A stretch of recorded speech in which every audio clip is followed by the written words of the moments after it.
బీదవారికి సహాయం చేస్తే, ధనం ఇస్తే, ఏదిచ్చినా, బీదవారికి ఆహారం ఇచ్చినా, వస్త్రాలు ఇచ్చినా, ఏది ఇచ్చినా అది వాళ్ళకి ఇచ్చినట్టు కాదంట.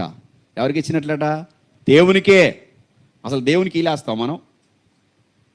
పరలోకానికి వెళ్ళి ఇదిగో ప్రభు ఇచ్చి రాలేస్తామా? ఆయన వచ్చి మన దగ్గర నుంచి తీసుకుంటాడా?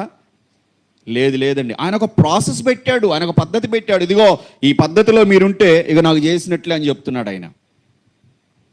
మనం చదివిన 41వ కీర్తన ప్రకారంగా బీదలను కటాక్షించువాడు ధన్యుడు, ఆపత్కాలం యెహోవాను తప్ప ఇంకా మిగతా విషయాలన్నీ అక్కడ ఉంటాయి. కానీ చాలామంది ఏం చేస్తున్నారంటే ఇది పక్కన పెట్టి ఇక ప్రార్థనకు తగులుకున్నారు.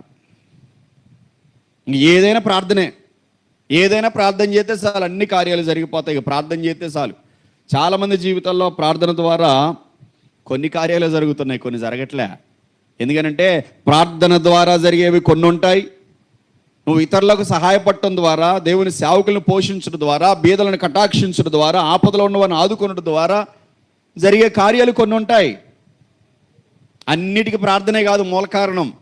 అందుకే అన్నది ఆ మహాతల్లి, అమ్మగారు. ఎవరమ్మా? ఏమో మాకేం తెలుసు పాస్టర్ గారు. Mother Teresa ఏమన్నదమ్మా?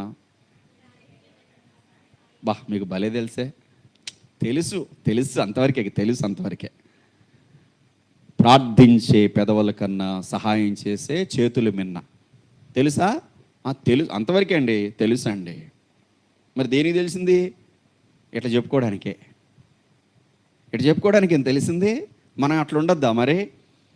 యేసుప్రభు వారు మదర్ తెరీసా గారు ఒక్కరికే ఇట్లా ఉండమని వాక్యం ఇచ్చాడా? అమ్మ మదర్ తెరీసా నువ్వు ఒక్కదానివే ఎట్లుండమ్మా అని బైబిల్ ఇచ్చాడా? మిగతా వాళ్ళందరికీ? హల్లెలూయా. అందరూ అలానే ఉండాలండి. దేవుడు నమ్ముకున్న వారందరూ అలానే ఉండాలి.